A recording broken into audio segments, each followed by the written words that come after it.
আবাস যোজনায় স্বচ্ছতা রাখতে রাজ্য সরকারের কড়া পদক্ষেপ।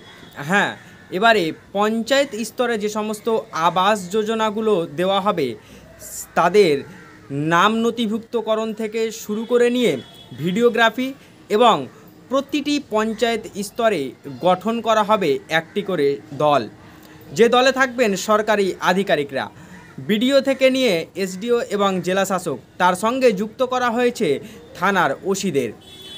আপনাদেরকে জানিয়ে রাখি যে আবাস যোজনা নিয়ে যেভাবে কালিমালিপ্ত করা হচ্ছে, যেভাবে দুর্নীতির দাগ লাগানো হচ্ছে নেতা এবং মন্ত্রীদের গায়ে, সেই দিক থেকে নিজেদের স্বচ্ছতা রাখতে নানা ধরনের পদক্ষেপ গ্রহণ করছে নবান্ন।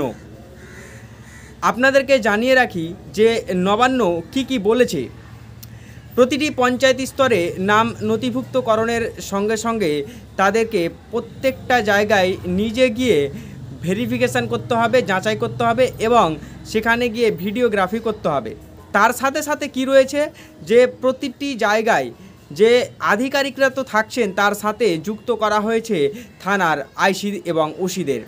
আপনাদেরকে আরও জানিয়ে রাখি, যদি কোনো রকম কিছু তথ্য প্রমাণে যদি সন্দেহজনক কিছু দেখা যায়, তার বিরুদ্ধে যদি কোনো রকম কিছু প্রমাণ হয়, তাহলে তাকে কিন্তু কড়া শাস্তির মুখেও ফেলা হবে বলে জানিয়েছে নবান্ন।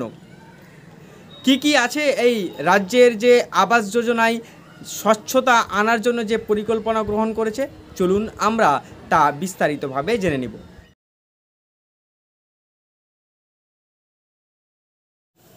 শ্রদ্ধেয় দর্শক মণ্ডলীগণ, কেমন আছেন আপনারা সকলে? আশা করি ভালো আছেন, আমিও ভালো রয়েছি। আপনারা সকলেই আমার অনেক খোঁজ খবর নিয়েছেন যে আমি ভিডিও দিচ্ছি না কেন। আজকে আপনাদেরকে সেই ছোট্ট একটা মেসেজ, যে আপনারা অবগত রয়েছেন, অনেকেই আপনারা জানেন, আমার যে সমস্ত কলিগ রয়েছেন, যে সমস্ত বন্ধু রয়েছেন, গত 31শে আগস্ট আমি প্রথম পুত্র সন্তানের বাবা হয়েছি এবং তারই জন্যই যাবতীয় পরিবারকে যে সময় দেওয়া, সেই সময়টুকু আমি আমার পরিবারকে দিয়েছি এবং তার জন্য আমি খবরের কাজ থেকে একটু বিরত ছিলাম। আপনারা অনেকেই যেভাবে আমাকে ফোন আলাপ দিয়েছেন, আমাকে মেসেজ দিয়েছেন, দেখা সাক্ষাতের সঙ্গে নানা ধরনের কথাবার্তাগুলো আপনারা তুলে ধরেছেন, তার জন্য আপনাদের সকলকে অশেষ ধন্যবাদ জানাই। কিন্তু আপনাদেরকে জানিয়ে রাখি যে বাবা হওয়ার যে আনন্দ, সেই আনন্দটা সত্যিই একটা অন্য অনুভূতি জাগায় এবং আপনারা যেভাবে আমার নিয়মিত খোঁজ রেখেছেন এবং আমি কেন দিচ্ছি না যাবতীয় জিনিস জানতে চেয়েছেন বারংবার, তার পরিপ্রেক্ষিতে এই ছোট্ট একটা আমার ভিডিও বার্তা যে আমি এবং আমার পরিবার, ছেলে এবং তার মা সকলেই ভালো রয়েছে। আপনাদেরকে জানিয়ে রাখি যে আমার ছেলের নাম রাখা হয়েছে ইজহান মির্জা। সে যেন সুন্দরভাবে বেড়ে উঠে নিজেকে যেন মানুষের মতো মানুষ হয়ে যেন সে সমাজের দেশ গড়ার কারিগর হিসাবে নিজেকে নিয়োজিত করতে পারে, তার জন্য আপনারা সকলেই ঈশ্বরের কাছে দোয়া করবেন, প্রার্থনা করবেন যেন সে ভালো করে সুন্দরভাবে নিজের জীবনটাকে অতিবাহিত করতে পারে এবং মানুষের পাশে যেন সে দাঁড়াতে পারে, এই আশীর্বাদ এবং এই দোয়া করবেন। আপনারা সকলে ভালো থাকবেন, সুস্থ থাকবেন। আবারও আমরা সেই নিউজে যে সমস্ত কাজ, সেই কাজগুলো আমরা নিত্য নতুন আমরা দৈনন্দিন আপডেট আমার চ্যানেলে আপনারা পেয়ে যাবেন। ধন্যবাদ সকলকে, আপনারা সকলে ভালো থাকবেন। এবারে আবাস যোজনা তালিকা তৈরি করতে সতর্ক রাজ্য। নিরপেক্ষ ও স্বচ্ছ তালিকা তৈরি করতে একাধিক পদক্ষেপ করল প্রশাসন। নবান্নের পক্ষ থেকে জেলাগুলিকে দেওয়া হলো একগুচ্ছ নির্দেশ। উপভোক্তা কারা সঠিকভাবে জানতে একাধিক পর্যায়ে হবে এই যাচাই পর্ব। এবার তালিকা যাচাইয়ের কাজে যুক্ত করা হলো বিভিন্ন থানার ওসিদের।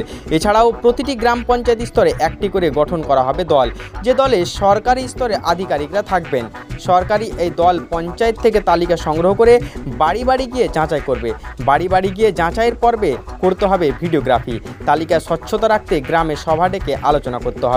প্রত্যেক গ্রাম পঞ্চায়েত, বিডিও অফিস, মহকুমা শাসকের অফিসে উপভোক্তাদের তালিকা প্রকাশ্য স্থানে দিয়ে দিতে হবে। তালিকা প্রকাশের পরেই 3টি স্তরে হবে ফের যাচাই পর্ব। বিডিও, মহকুমা শাসক, জেলা শাসকরা ইচ্ছামতো যে কোনো নাম নিয়ে যাচাই করতে যাবেন। এমনকি রাজ্য স্তরের আধিকারিকরাও ইচ্ছা করলেই খুশিমতো বিভিন্ন গ্রামে গিয়ে তালিকায় থাকা নামের সত্যতা যাচাই করতে পারেন। উপভোক্তাদের তৈরির তালিকা নিয়ে কারো আপত্তি থাকলে তা সরাসরি জানানো যাবে।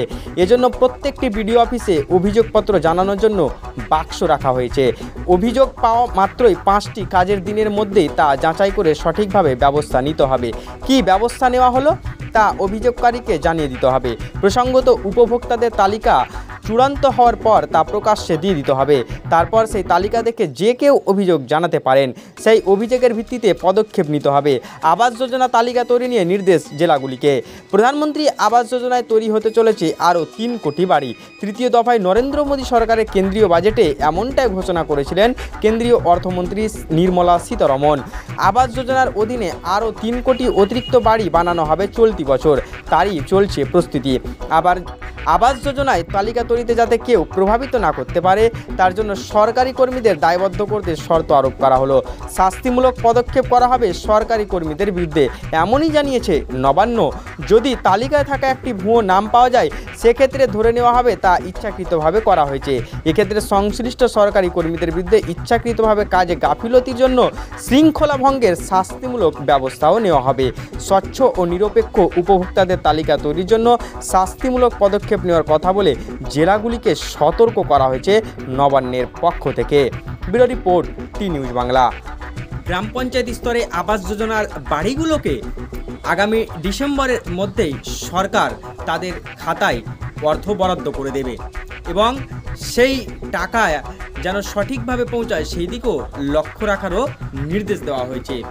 আবাস যোজনা নিয়ে আজকের এই ভিডিওটি আপনাদের কেমন লাগলো তা অবশ্যই আপনারা কমেন্ট বক্সে নিজেদের মন্তব্য লিখবেন এবং আমার টি নিউজ বাংলাকে আপনারা ফলো করবেন। আমার তানভীর মির্জা অফিসিয়াল ইউটিউব চ্যানেলকে সাবস্ক্রাইব করবেন। সকালে ভালো থাকবেন, সুস্থ থাকবেন। এখনকার মতো এই পর্যন্ত, আবারও দেখা হবে নতুন কোনো ভিডিওতে। ধন্যবাদ।